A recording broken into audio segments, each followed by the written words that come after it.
Hi, welcome to the webinar, The Literature Review, a Roadmap for Finding Scholarly Information. I'm Christy Padron. I'm an Associate University Librarian and Scholarly Communication Librarian at the Florida Atlantic University Libraries. If you'd like these slides, please see the URL at the bottom of the screen. You can download the slides as well as watch a recording of this webinar. Today's objectives of the webinar will be to define the literature within the broader disciplines, describe the purpose of literature reviews, and illustrate the steps of a literature review. We're going to go over some general steps that you could take as well. This can apply to most disciplines, whether it is for a business course or if you are in health sciences. What is the literature? Many people associate the literature with works of fiction such as Shakespeare or Dante, and then you may consider literature like books, but also maybe magazines and newspapers. However, the scholarly literature goes a little bit beyond that. Scholarly literature could include interviews or multimedia, like videos or audio recordings. It could also include journals and the articles that are published in them. Theses and dissertations are also considered part of the academic, professional, and scholarly literature, along with conference proceedings and preprints. Patents are a form of the literature, along with trade reports and standards and guidelines written by associations. Then the literature could also include archives, that is, very old and preserved documents and publications. The literature could also include data sets from surveys and various experiments. The literature review could also include government documents or those written by the state, federal, and local governments that have to do with their actions, their decisions, and possibly their projects. The literature could possibly include laws and statutes. The literature is literally a world of information. What is the literature? In scholarly settings, it is defined as a body of work that has been distributed, written, or published on a given concept or topic. The literature can be all those different types of documents in the previous slide that have been distributed about a particular concept that someone had studied or had written. The literature can also be in multiple formats, depending on the academic discipline or subject. We are very familiar with the scholarly journal article that's used in health sciences and many of the academic disciplines, but academic literature could also include recordings, sound archives, scripts, and other types of formats. The literature has various intents. It's been published to inform people of what is new and current in their particular profession, topic, or discipline. It can also support new research. The literature review can also persuade professionals and scholars within an area to maybe try to pursue research with a certain emphasis or to study it with certain paradigms or methods. The literature is very important so that new and current information is distributed to a scholarly and professional community. The literature may also dispute what is known about a particular concept or topic. Sometimes what is published may actually be disruptive or really dispute things that have been previously established. The literature consists of the following. You have the major works, which are defined as key or seminal publications on a particular topic. So these are the high-impact articles, things written by authors that have been cited by a lot of people. And then you have other works or publications that build upon or respond to the major works. They may cite the major works, they may use or integrate some of the research methods or approaches they had taken to study their topic. A lot of these other works may be informed by the major works and the major authors in their topic and field. Kind of like this banyan tree that we see here, the literature is a continuously evolving network of scholarly works that often interact with each other. What is the literature review? It is often defined as an iterative process of identifying, locating, examining, and synthesizing scholarly information and publications on a particular topic. So a student or a professional may go and explore the library collections or other types of information sources so they can find information, and then this would lead them to examine what has been published on their topic and then synthesize or distill some information from what they find. The literature review is one of the first things done by any student or scholar who plans to pursue new knowledge or do research in most subject areas. This is very important so that they know what has been established and what is known about their particular topic. The literature review establishes the base upon which any new work stands. It's very important to know what is out there, what the publications say, and what are the more influential works that inform their particular discipline on their topic. The literature review also lays out a logical case to defend points or conclusions asserted in an assignment or another document like a thesis. The literature review ultimately helps you persuade your readers why your research and your topic is important. It also helps you establish what you know about your particular topic. A literature review develops an understanding of a topic in 4 different directions. First, it helps you really get to know the research theory and philosophy, that is, the ways that your topic is studied by other people and professionals in your field. It also helps you get to know its background. You find out about its history, how it became important, what is its impact on people or your particular discipline and other areas. You also get to know the latest research and developments on your topic. It's very important to do a literature review so you know the state of the art or what is current in your particular topic and field. A literature review is also important for getting to know the research methods and the constructs that are used to examine or closely study a particular concept. Together, these will help a student or researcher demonstrate what they know and to show that their research is meaningful. It leads to a critical analysis and synthesis of selected literature on your topic. The literature review is not a summary, annotated bibliography or laundry list of articles. It is true that searching is a part of the literature review. However, the review itself goes beyond just locating the information. The literature review is not a linear process. It is not just finding as many articles as you can or working from a point A to a point B. Early steps in your literature review may need to be revisited because of new or additional information you may find. In my own literature reviews, often when I found new information about my particular topic, I would have to revisit my search and sometimes revise my topic based on new information. The literature review is not an optional step when beginning research or exploring a topic. Now, I know for some people who do a lot of lab research, they want to get into the lab right away, try their experiments, get some results and data. However, it is important to know what has been done in the background of the research that they want to pursue.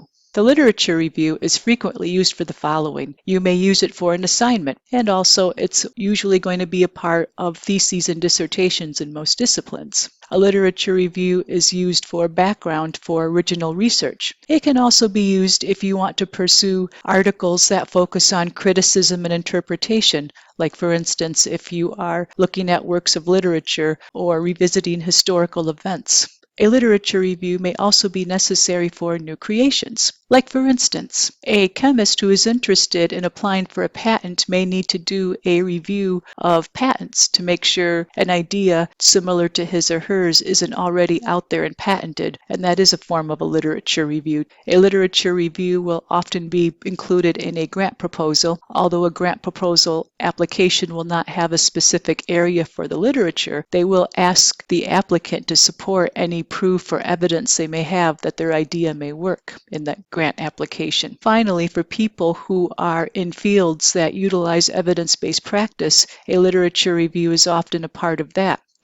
Although evidence-based practice had its start in medicine and health sciences, it is used increasingly in other fields, and a lot of times they will make use of higher-level literature reviews like systematic reviews or meta-analyses to help with their practice and to make decisions. Next, we will go into how to begin a literature review. I'm going to provide you some broader steps that you can take. If you need more information or more details about the different types of review, you can go to the Literature Review Research Guide. I'll provide the URL at the end of these slides, and then you can get more granular information that can help you with your literature review. So to start your literature review, you would first explore, select, and then focus on a topic. This is going to be the beginning of your question formation, research question, or your hypothesis. You may think about the things you've read about your topic of interest and think about what hasn't been written about it, or maybe you see an idea in what you read and you want to pursue it a little further. There's many different ways that you can find and select a topic. Some people may also read journal articles, and in the conclusions, the authors will often give recommendations on what to pursue with their research because maybe their study didn't address it. The second step would be to prepare for your search. Here's where you identify information sources for your topic and field. Since I'm at the Florida Atlantic University Libraries, you could definitely use our library and information resources to help in your literature review. A lot of organizations may be sources of information too. For instance, government documents can be found through the GPO's website so that you can start your search for governmental reports and other publications about their activities that may be useful or are relevant to your topic. Then you have special collections, museums, or archives, especially for people who are in the arts. Special collections, archives, and museums may also be very valuable sources of information that they may need. The third step would be to start your search. We suggest keeping track of your search strategies and results. This means whatever words you use to look for information, you may want to keep track of that so you could repeat the search later. You may also want to see if maybe those words or keywords didn't work so well in your search that you could try some others.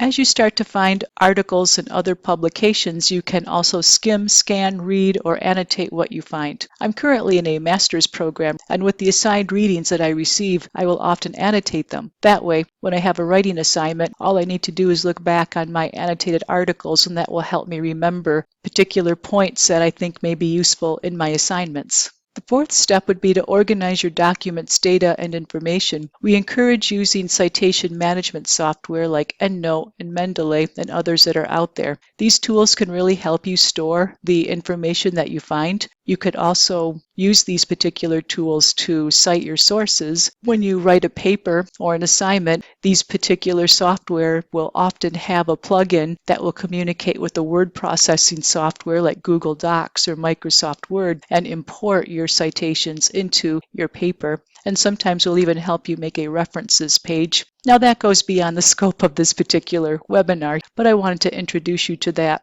The library does have research guides on citation tools that are available for you to explore. The citation management software can also help you share your information with other people. For the fourth step, you can also identify file saving or file sharing options and necessities. Many people work at multiple spaces. I personally have my home office at home where I have a laptop. Then I have my office where I have my PC. Sometimes I'll do work in one place and then the rest of the work elsewhere. And then maybe if I'm on the road, I may do it also while I'm away from my desk in my office. So you can explore the different options that are available to you that fit with your workflow and your habits so that you can store and organize your information sources. If you're working with a team, you may also want to see about ways you can share your work with other people so that they also have access to your work and also could edit and make additions to it if necessary. For the fifth step, you will survey and review what is found through your literature review. As you do that, you'll be able to identify major themes and concepts that come up. Here's where you can start to highlight important papers. The more you read, the more you'll see that certain authors and certain works are repeated and mentioned a lot. And as you review what you found, here's where you can determine what is important. That is, what are the seminal works in your particular field or for your topic. You could also see what information is outdated or out of scope. And you could also find out what has been disputed on your topic. The sixth step would be to analyze and critique the literature that you find. Now, this is probably going to be the most open part of your search. Here's where you're going to really have to get creative and think about how a lot of the information fits. Here's where you start to make order and make sense of all the information that you find. You may identify gaps or what is not studied in your particular area. You may start to see disagreements or even unusual findings or anomalies in what you read. In my own research, when I was an undergraduate researcher in the 1990s, I was doing research on mental health. One of the things I found in my literature review was there was not a lot of research or articles published on Black, Hispanic, or other people of color, which I thought was kind of interesting at the time. You will also discover relationships between the sources. So as that banyan tree photograph in one of the earlier slides illustrates, you will see that the literature is a network amongst each other. And then here's where you'll consider which literature is most relevant and appropriate to include in your review. Finally, you will need to provide a synthesis and overview of the literature. This can be organized by themes or done chronologically. You can begin with what is the earliest known, earliest studied information about your topic, and then you'll work your way to the present day. Where can I start my search? Well, we are with the library. You can start your search here. The FAU Libraries has its main library on the Boca Raton campus. We also have a presence at the Jupiter campus, Fort Pierce at the Harbor Branch Oceanographic Institute, and also Florida Atlantic University students can use the Broward College Library at their Davie campus. The FAU Library provides one search, which is a broad search tool that we have available. It will search multiple indexes and databases that we have for the literature, and we also have some subject-specific databases. For instance, we have PubMed for the health sciences, we have ERIC for the education field, we have various business databases for the people in finance, accounting, and those areas, and more. To provide a couple of our sources as instances, the FAU Library has Web of Science. Don't let the name mislead you. Although it does have quite a bit in the sciences, it also includes publications in the social sciences, business, and other related fields. It's a very useful source of information for their citation. We also have ProQuest Dissertations. It is a collection of doctoral and some selected master degree dissertations from North America and throughout the world. A lot of people will use dissertations to see about the citations that are included in them. If you'd like some free advice, I would suggest you read your advisor's dissertation and ask them questions about it. Then finally, the library offers research guides. These are web pages on subject and topic-specific information sources. The FAU librarians have curated a list of information sources that may be very helpful for you to start your literature review. Google Scholar is a good source too to start your literature search. It works by entering keywords and then it finds a lot of journal articles and other publications on your topic. It does communicate with a lot of FAU libraries information sources, so it may lead you to some of the sources we have available. Finally, you may consider other sources of specialized information for your subject or by format. For instance, for people who are in the biological sciences, they may want to take a look at tissue banks or perhaps data repositories to get information. There are selected materials in the FAU libraries that you could use if you want more information on the literature review. Take a look at the library catalog at this URL and you could start your search. I have provided a few titles to get you started if you wanted books about the literature review. I also wanted to point out the literature review research guide at the URL on the screen. Now, this particular page goes more in depth than what I'm showing you here in this webinar. It includes types of reviews such as scoping reviews, systematic reviews, and meta-analyses, and also more details about the literature review itself. So that is in that guide if you need more information than just what is provided here. Links are also provided for literature reviews for specialized areas like science, nursing, and medicine. So definitely visit that guide if you'd like to see how literature reviews are done for those areas. If you need more help or information, contact or visit your campus library. You could also visit any FAU library service desk in person. You also have the option to chat, text, or email your questions to our Ask a Librarian service. An FAU librarian usually will answer these particular requests or questions you may have. Finally, if you need more information, you could request a research consultation. You have an appointment with a librarian. They can go over your topic, think about the information sources that may be right for you, and then help you progress in your literature review. If you need to take a quiz, here's the URL. I also have a QR code here so that you can get to it. If you're taking the condensed literature review workshop, which is this one, certificates will be sent for correctly answering 4 out of 5 answers or getting 80%. You can take this quiz multiple times if you'd like. On behalf of the Florida Atlantic University Libraries, I'd like to thank you for participating in the Literature Review, a Roadmap webinar. My name is Christy Padron, and if you have any questions, please feel free to reach me or any of my colleagues at any of the FAU libraries. Thank you.